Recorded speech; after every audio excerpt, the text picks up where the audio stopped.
Salut, je m'appelle Phil, aujourd'hui on va parler de Superman.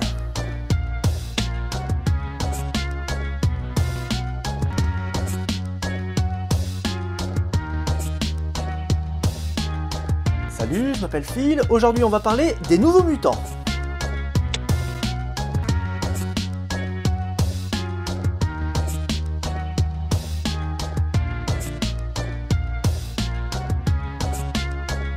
Salut, je m'appelle Phil, aujourd'hui on va parler de La Belle et la Bête. Non, pas tout de suite.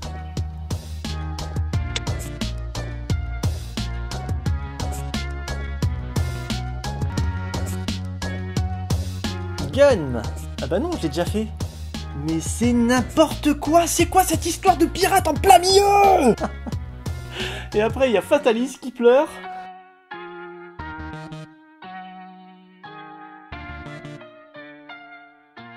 Salut, je m'appelle Phil, aujourd'hui on va parler de...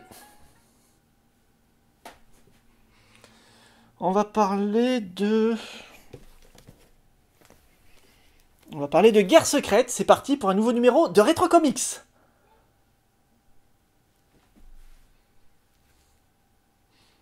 Bon, ça parle de quoi ce truc? Mais c'est absolument énorme!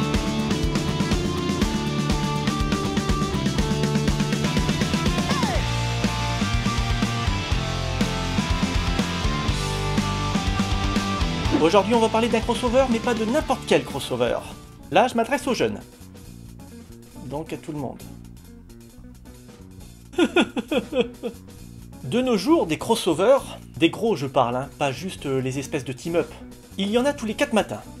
Les X-Men croisent régulièrement les Vengeurs, qui croisent régulièrement les Fantastiques, etc., etc. Mais des crossovers de cette ampleur avec les retombées que ça a eu sur l'univers Marvel, waouh! Ça s'appelle Secret Wars, ou Guerre Secrète dans la langue d'Émile Louis. Je ne vais pas lancer le débat pour savoir si c'était le premier crossover de l'histoire des comics. On fera ça dans les commentaires ou sur Facebook si vous voulez. Et c'est paru en France en 1985 dans Speedy 66 à 76, soit un an après la parution américaine. D'ailleurs, l'événement était si énorme que tu savais pas si le mensuel s'appelait encore Speedy ou Guerre Secrète. Non mais regarde-moi ça! En fait, tout commence dans les mensuels de chaque série. Les héros se sentent irrésistiblement attirés vers une espèce de grosse machine. À peine rentrés dedans, les voilà téléportés dans l'espace dans un énorme vaisseau. À gauche, l'équipe des Necmao, composée des Vengeurs, des X-Men, des 4 Fantastiques et de Spider-Man. À droite, l'équipe des Putos, composée des méchants populaires et secondaires des années 80, ainsi que de Fatalis, Galactus et Ultron qui essaie d'allumer un feu pour faire cuire du manioc. Les voilà prêts pour une aventure humaine sans précédent. Qu'est-ce que je raconte? Tout à coup, sous les yeux des héros, une galaxie explose! Au début, j'étais comme toi, je pensais que c'était les gardiens de la galaxie qui traînaient dans le coin. Mais non, en fait, c'est le Beyonder qui nettoie les alentours pour pouvoir créer l'arène, c'est-à-dire Battleworld, une planète où va s'affronter tout ce beau monde. Mais qui est le Beyonder? Ben, je vais pas vous le dire. Et non, parce que dans cette première guerre secrète, on n'apprend rien sur ce personnage. Il faudra attendre Guerre Secrète 2 et un épisode des 4 Fantastiques intitulé Guerre Secrète 3 pour en savoir un petit peu plus. Mais je vous en parlerai dans un autre Retro Comics. Peut-être. Ça m'étonnerait. Certainement pas. Oh, la suite est tellement mauvaise. Ok, je vous en parlerai, mais pas cette année. Tout ce que vous devez savoir pour le moment, c'est que le Beyonder est tellement puissant qu'il promet d'exaucer tous les vœux des vainqueurs.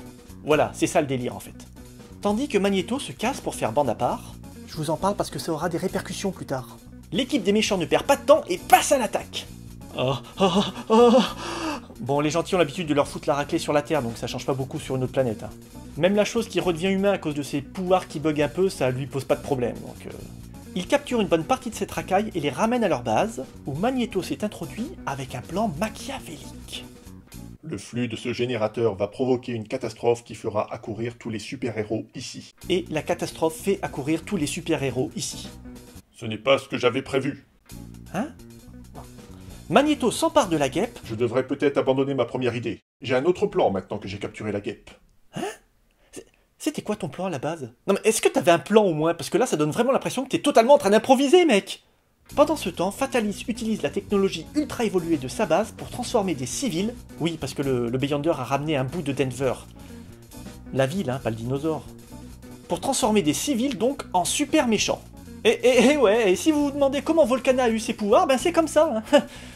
Et si vous ignorez qui est Volcana, c'est que vous êtes une personne normale, avec une vie sociale et tout et tout. Je vous envie. Et si vous faites des vidéos sur les personnages secondaires de comics, c'est vraiment, vous allez pas bien. Bref, maintenant que Fatalis a refait le plein de crapules avec Volcana et Titania, les méchants repartent à l'attaque. Je pensais qu'ils allaient se prendre une raclée à nouveau. Mais ils réussissent leur coup. Parce qu'ils ont attaqué à 8h du mat. C'est l'aube. Non mais sérieux les héros, quelle bande de cassos! Regardez, les 4 fantastiques sont complètement à la traîne en train de déjeuner. Même Ben Grimm est encore en slibard, bordel, ils ont fait la fête toute la nuit ou quoi?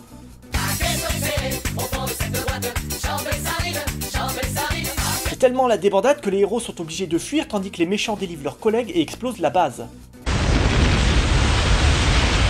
Oh, ouais, ça c'est juste l'apéritif, hein, parce qu'après il y a l'homme molécule qui leur envoie une chaîne de montagne sur la gueule, bordel de putain de shit. Ils s'en sortent grâce à Hulk qui porte tout le truc de Mais c'est pour ça que je lis des comics. Bon, si les méchants ont gagné si facilement, c'est aussi parce que les X-Men étaient partis rejoindre Magneto pour faire un 3e clan mutant. Vous les voyez, tous les prémices des futurs affrontements X-Men et Vengeurs? C'est bon ça. D'ailleurs, la guêpe profite de l'arrivée des X-Men pour se sauver.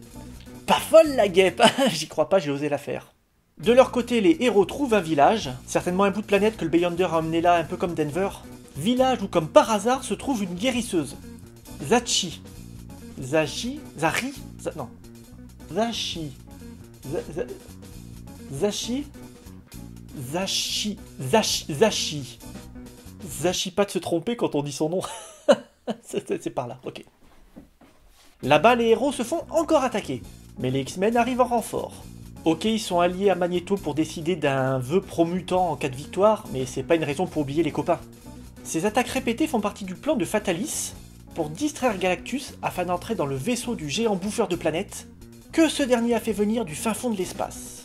Au sol, une fois la bataille terminée, les X-Men se sauvent en courant. Littéralement. On dirait un sketch de Benny Hill. Ils se sauvent en laissant Colossus au sol comme une fiente de pigeon. Hein.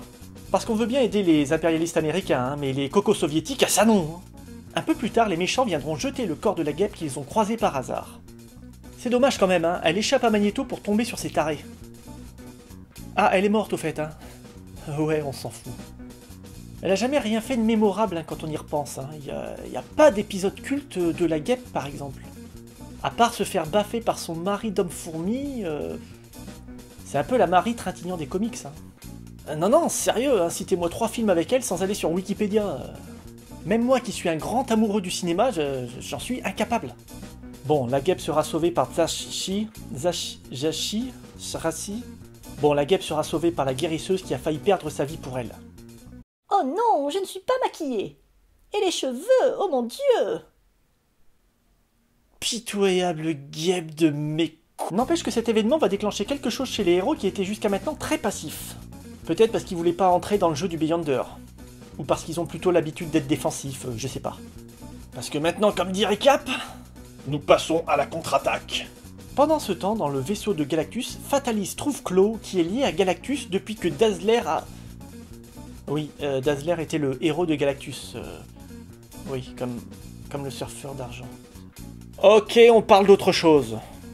Bref, Galactus repère et éjecte Fatalis, qui abandonne complètement. Maille à la paye. On continue avec le 8e épisode de ces guerres secrètes paru dans Speedy 73. On va s'arrêter quelques minutes sur ce numéro, je vais vous montrer la couverture, vous allez comprendre. Ouais, le costume noir de l'araignée, Venom, c'est juste historique. Ouais, ça vient de là. Non, Venom n'est pas tombé par un pur hasard sur la mobilette de Peter Parker. Sony, je te hais!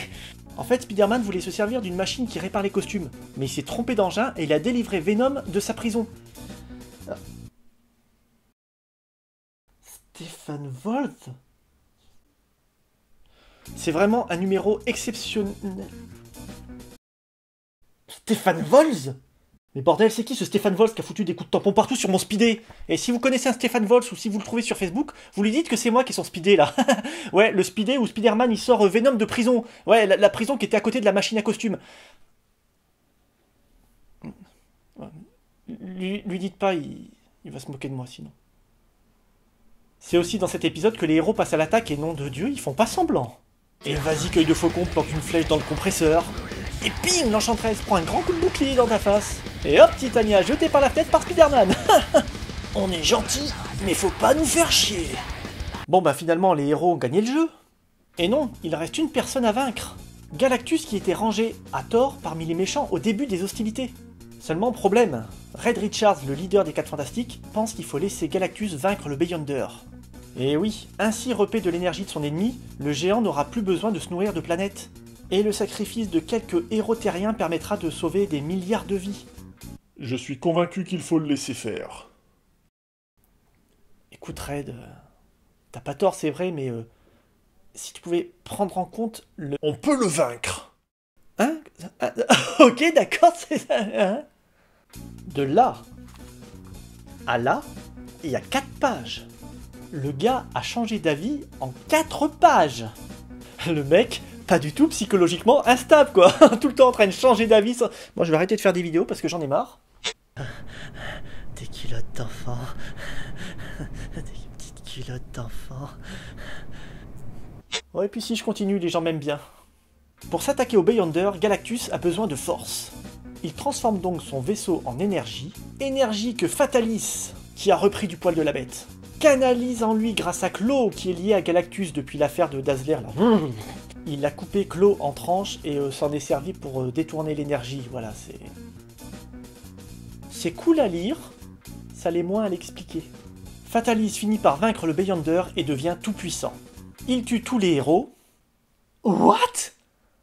Non mais c'est énorme, hein, il faut absolument que vous le lisiez.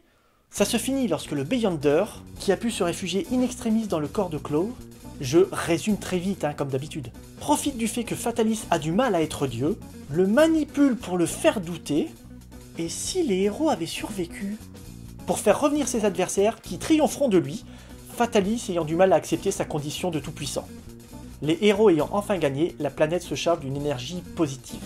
Comprenez par là que tout ce qu'ils entreprennent ou pensent se réalise.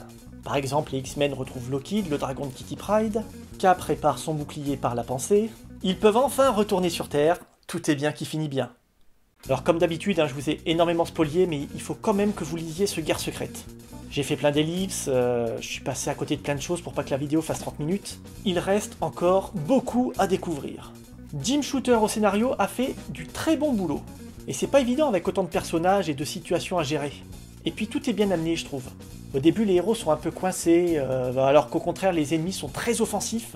Et comme d'habitude, dans ces grandes sagas, on se demande toujours comment ça va se terminer. Excellent. Au dessin, Mike Zeck... Ouais...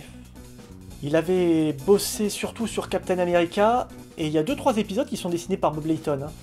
Mais je trouve que sur ce genre d'événement, il aurait fallu quelqu'un comme un grand, quoi, genre Michael Golden, ou je sais pas, quelqu'un de plus rigoureux. Mais ça reste correct dans l'ensemble. J'ai l'impression de faire Yanda, là.